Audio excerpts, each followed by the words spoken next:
with leadership.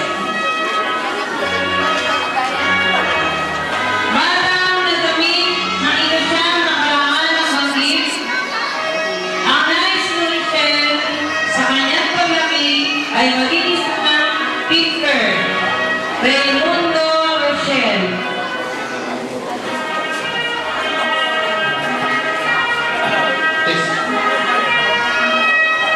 San Diego Angelica Claire.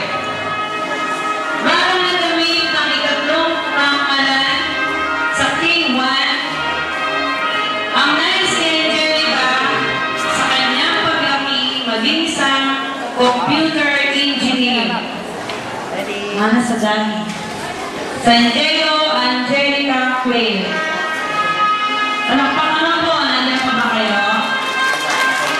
San Diego Eliza. Batang nagdamit ng ikalawang karangalang banggit sa K1. Ang nais ni Eliza sa kanyang paglaki maging isang teacher. Diego Eliza.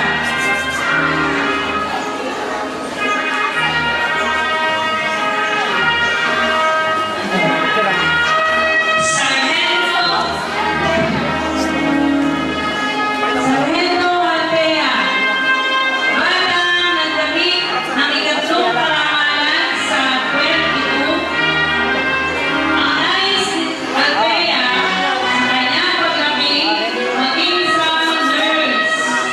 Sargento Altea.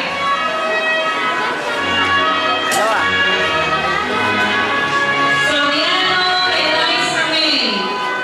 Batang nagdamit ng ikatlong karangalan sa 7-9. Ang nais ni Eliza sa kanyang paglaki ay maging isang teacher. Soriano Eliza May.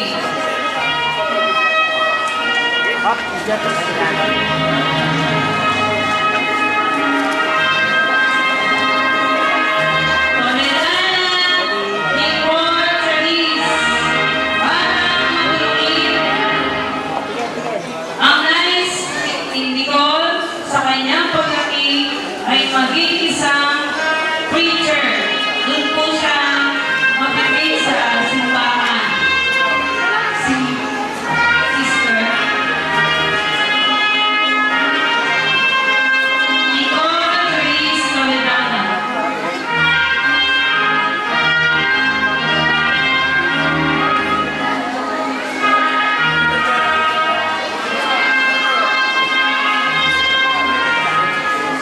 Palakpakan po natin ang mga batang pinakilala ngayong umaga. Yun po, pakinggan natin ang speech ng mga first honor. Yung pong bawat first honor ng bawat session ay may mga inihandang maikling speech para sa ating lahat. Pakinggan natin kung talaga nga bang dapat mag-first honor. Galingan nyo ha.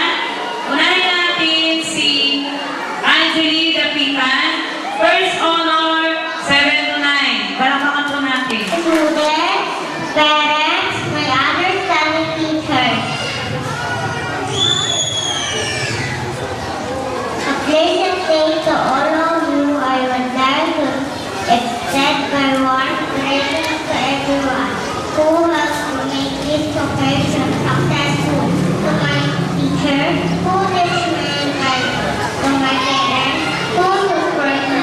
I would like to thank the Almighty God who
Marino.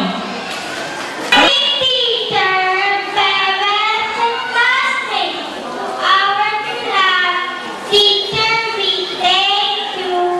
Teaching us to our parents, thank you your full support. Thank you. Puro thank you. Okay. Huli na. First honor ang 22 K2. Ruwani Kayla Dumagto. Palakpakan natin si Ruwani. The marking moment has come, my dear classmates. Time is a piece of our life, and God is a way to give a new beginning for higher good and learning. Papa, I want to say thank you, and I am proud of you. I feel so lucky to help you grow, to brighten my life. You inspire me so much, and do great things the world should know. I also thank the Lord for you, Mama. You're always there in painful times, in shining moments. It is a blessing to meet teachers like Mantes and Nambe, who treats us like a sweet song, whose smile erases all the fears, and whose touch gives us hope to carry on. So we promise to be strong and brave enough to face new challenges of life.